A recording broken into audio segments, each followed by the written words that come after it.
తర్వాత ఆ వివరాలు కూడా చెప్పి ఎవరు మోసం చేశారో ఏంటి వివరాలని చెప్తాను అంటున్నారు.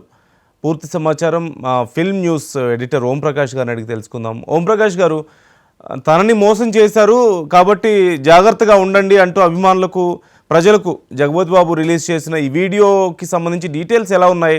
అంటే ఎవరు ఏంటనే వివరాలు ఏమైనా తెలుస్తున్నాయా? అంటే యాక్చువల్గా నన్ను రియల్ ఎస్టేట్ కి సంబంధించి రకరకాల మహోత్సవాలు జరుగుతుంటాయి.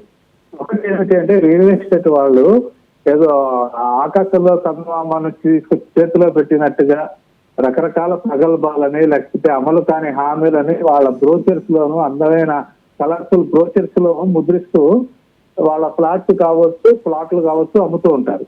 అయితే ఇవాళ జగతి బాబు చెప్పిన దాని ప్రకారం ఏంటంటే real estate regulatory authority RERA అనేది ఏదైతే ఉందో ఆ నిబంధనలు అసలు ఎవరు పాటిస్తున్నారు, ఎవరు పాటించడం లేదు అనేటువంటిది కూలంకషంగా తెలుసుకునే మీరు ఏదైనా కానీ క్రయ విక్రయాలు చేయండి అని చెప్పారు.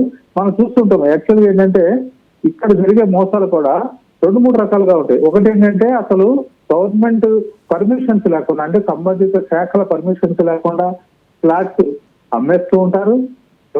రెండోది ఏంటంటే అమ్మినప్పుడు ఇదిగో మీకు ఈ ఫెసిలిటీస్ ఇస్తాము అని చెప్పి అమ్మిన తర్వాత చక్కగా వాళ్ళ చేతులు దులుపుకొని ఆ ఫ్లాట్లకు పాపం ఇస్తే చాలు, ఫ్లాట్ ఏదో ఒకటి కట్టించి ఇస్తే చాలు, గోడలు గుమ్మాలు కిటికీలు పెట్టి తర్వాత మన విక్రయం మనం పడదాము అనేటువంటి పరిస్థితి తీసుకొచ్చి కూడా అలాంటి విక్రయాలు జరుగుతుంటాయి.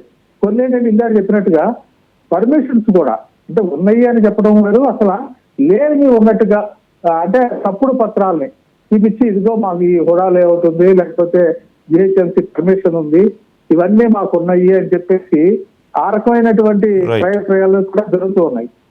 ఇవాళ పర్టికులర్ జగత్ బాబు విషయంలో మనం అనుకోవాల్సింది ఏముంటుందంటే ఆయన ఏదో ఒక రియల్ ఎస్టేట్ యాడ్ లో నటించారు.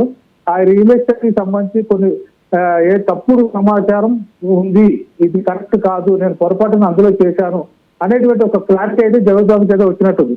ఎందుకు అంటే నేను కూడా ఈ మధ్య ఒక రియల్ ఎస్టేట్ ని ప్రమోట్ చేశాను, కానీ అది కరెక్ట్ కాదు అని చెప్పి నాకు తెలిసింది. అది ఏమిటి అన్నది పూర్తి వివరాలు త్వరలో తెలియజేస్తానని జగత్ బాబు చెప్పిన నేపథ్యంలో